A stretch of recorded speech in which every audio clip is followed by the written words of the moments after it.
आज Doubtnut app download करें। Doubtnut पर अपने सभी गणित, रसायन विज्ञान, भौतिक विज्ञान और जीव विज्ञान के डाउट्स का करो सफाया। बस प्रश्न की फोटो खींचो, एक ही प्रश्न को क्रॉप करो और तुरंत वीडियो सोल्यूशन पाओ। अभी डाउनलोड करें। क्वेश्चन हमें दिया हुआ है कि विष्णु 5 अपर्धनांक वाले एक उभयोत्तल लेंस के दोनों पृष्ठ एक समान वक्रता व्यासार्ध 20 सेंटीमीटर के हैं। मतलब उनकी वक्रता त्रिज्याएं दोनों पृष्ठों की 20 सेंटीमीटर तथा 20 सेंटीमीटर है। 5 सेंटीमीटर ऊंची एक वस्तु लेंस से 10 सेंटीमीटर की दूरी पर अगर रखी जाती है तो इससे बनने वाले प्रतिबिंब की स्थिति, उसकी प्रकृति क्या होगी और उसका आकार क्या होगा, ये हमें निकालना है इस प्रश्न में। ठीक है, तो इसके लिए पहले हम आरेख को देख लेते हैं कि मुख्य अक्ष सबसे पहले हमने बना लिया कि मुख्य अक्ष कुछ इस तरह से। अब मुख्य अक्ष से एक नियत बिंदु पर अगर हमने एक लेंस ले रखा है, ठीक है, लेंस ले रखा है तो उसके केंद्र को अगर हम प्रस्तुत करें तो सी से प्रस्तुत करते हैं। दो पृष्ठ अगर उसके बनेंगे, एक बाईं ओर एक दाईं ओर, अगर हम देख के चलें तो ये पहला पृष्ठ हमारे पास होगा, एक दूसरा पृष्ठ हमारे पास होगा। पहले पृष्ठ के लिए अगर उसके ध्रुव को हम P1 से प्रस्तुत कर दें और दूसरे के लिए उसके ध्रुव को P2 से प्रस्तुत कर दें तो ये उभयोत्तल लेंस हमारे पास एक होता है। वक्रता व्यासार्ध मतलब अगर उसके वक्रता त्रिज्याओं के मान हमें दिए हुए हैं तो पहले पृष्ठ के लिए इसे R1, दूसरे पृष्ठ के लिए इसे R2 के रूप में देखें तो उसका पूरा परिमाण क्या होगा, वो होगा 20 सेंटीमीटर के बराबर। ठीक है, तो एक तरह से हम इसके मान को R भी मान सकते हैं। तो ये हमने R मान लिया क्योंकि हमें मान तो पता है उसका। अब बोला है 5 सेंटीमीटर एक ऊंची वस्तु है, वो 10 सेंटीमीटर लेंस से 10 सेंटीमीटर की दूरी पर रखी जाती है। तो अगर हम ये बताना चाहें कि P से अगर हम वो दूरी देख रहे हैं, ठीक है, तो ये कहाँ पर होगा, ये कोई बिंदु हमें मिलेगा इस स्थान पर, बिंदु O से प्रस्तुत करेंगे क्योंकि वस्तु की स्थिति बताई जा रही है। ऊंचाई उसकी कितनी है, 5 सेंटीमीटर, तो ये हमने छोटी सी उसकी ऊंचाई यहाँ पर ले ली, वो 5 सेंटीमीटर होता है। उसके आकार को अगर हमने AB से यहाँ पर प्रस्तुत करा, ठीक है, तो उसका जो आकार होगा वो 5 सेंटीमीटर ऊंचा है। मतलब O का मान अगर हम देख रहे हैं, O का मान यहाँ पर 5 सेंटीमीटर, ठीक है, और वस्तु की दूरी वहां से कितनी है, U के रूप में इसका मान होता है 10 सेंटीमीटर, और 10 सेंटीमीटर के मान को देखें तो U के रूप में इसका मान आता है ऋणात्मक रूप से 10 सेंटीमीटर चिन्ह परिपाटी में। ठीक है, इतना मान तो हमें दिया हुआ है। के अलावा अगर लेंस जिस पदार्थ का बना हुआ है उसके अपवर्तनांक को देखें तो म्यू के रूप में उसे प्रस्तुत करेंगे 1.5 से। ठीक है, अब क्या दिया हुआ है, इसके अलावा हमें अगर वक्रता त्रिज्याओं के मान देखने होंगे तो अगर हम दिशाओं के रूप से देखें तो R1 का मान यहाँ पर बनता है धनात्मक रूप से 20 सेंटीमीटर, जबकि R2 का मान अगर हम देख लें चिन्ह परिपाटी के अनुसार तो इसका मान होगा ऋणात्मक रूप से 20 सेंटीमीटर। ठीक है, इतना मान हमारे पास हो गया। अब हम यहाँ पर उपयोग करने वाले हैं लेंस का सूत्र। तो यहाँ पर हम लिखेंगे लेंस के सूत्र से, तो इसका सूत्र होगा क्या, 1/f के रूप में इसका मान होगा म्यू ऋण 1, और यहाँ पर क्या बनता है 1/R1 ऋण, यहाँ पर बात करें तो 1/R2 के रूप में इसका मान।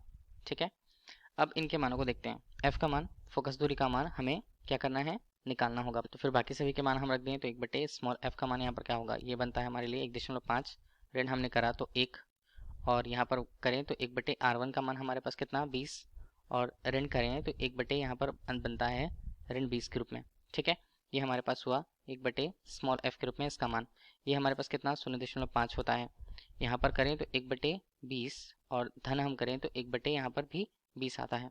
ठीक है, इसके मान को अगर हमने हल करा तो 1/f के रूप में इसका मान आता है 1/20 के रूप में, और f का मान हमारे पास कितना, f का मान हमारे पास है 20 सेंटीमीटर के रूप में। ठीक है, तो फोकस दूरी के मान को प्रदर्शित कर रहा है। तो फोकस दूरी का मान उस उत्तल लेंस के लिए हमें मिला। इस तरह देखिए हमें प्रतिबिंब की स्थिति निकालनी होगी। तो प्रतिबिंब की स्थिति हम किससे निकालें, तो यहाँ पर उत्तल लेंस है, ठीक है, तो हम इसे उभयोत्तल लेंस कह सकते हैं या उत्तल लेंस हम कह सकते हैं। तो उसका सूत्र होगा क्या, उसका सूत्र होता है 1/f के रूप में 1/v ऋण 1/u के रूप में। ठीक है, कि v का मान चाहिए होगा हमें, तो 1/f हम करें, v का मान अगर हमें निकालना है तो धन हम कर देते हैं 1/u के रूप में, इसका मान बनेगा 1/v के रूप में। 1/f का मान 20 और u का मान हमारे लिए कितना है 1/10 के रूप में, क्योंकि उसकी दिशा विपरीत दिशा पर 1/v के रूप में इसका मान आया। ठीक है, तो 1/v के रूप में इसका मान हल करने के बाद ऋणात्मक रूप से ऋण 1/20 के रूप में प्राप्त होता है। ठीक है, इतना मान तो हमारे पास हो गया। v का मान हमारे पास कितना आएगा, v का मान हमारे पास आएगा ऋणात्मक रूप से 20। ठीक है, ऋणात्मक रूप से मान है तो वस्तु की यहाँ पर प्रतिबिंब की दूरी को बता रहा है वो ध्रुव से उस लेंस के, इसमें से हमें इतना पता चला हमारे लिए कितना आया ऋणात्मक रूप से। ठीक है, तो अगर हम यहाँ पर आवर्धन का सूत्र देखें तो आवर्धन हमें क्या बताता है कि किस तरह से वस्तु की लंबाई से जो प्रतिबिंब की लंबाई है किस तरह से उससे बड़ी है या छोटी है, कुछ गुना बड़ी है। तो m के रूप में अगर उसे प्रस्तुत करें इसका मान होता है v/u के रूप में, और इसका मान बराबर होता है प्रतिबिंब के लिए उसकी लंबाई और वस्तु के लिए उसकी लंबाई के अनुपात के बराबर। तो ये आवर्धन के मान को प्रस्तुत करेगा। ठीक, अब देखिए m का मान हमें निकालना है, तो v का मान हमारे लिए कितना, ये है हमारे लिए 20, जबकि यू का मान हमारे लिए था 10 सेंटीमीटर, आई का मान हमें निकालना होगा, जबकि ओ का मान हमारे लिए कितना दिया हुआ है, 5 सेंटीमीटर दिया हुआ है। हल करें तो आई का मान डायरेक्टली हमारे पास आता है 5 गुना 2 के रूप में, और ये कितना, आई बराबर इसका मान आएगा 10 सेंटीमीटर। ठीक है, आई का मान हमारे पास 10 सेंटीमीटर आया, इसका मतलब ये क्या बता रहा है, ये बता रहा है प्रतिबिंब के लिए उसकी लंबाई को। चूंकि मान धनात्मक आया है तो हम बोल सकते हैं प्रतिबिंब के लिए उसकी प्रकृति को कि प्रतिबिंब जो है यहाँ पर क्या होगा, वो सीधा होगा और आभासी होगा। ठीक है, सीधा एवं यहाँ पर हमने लिखा आभासी।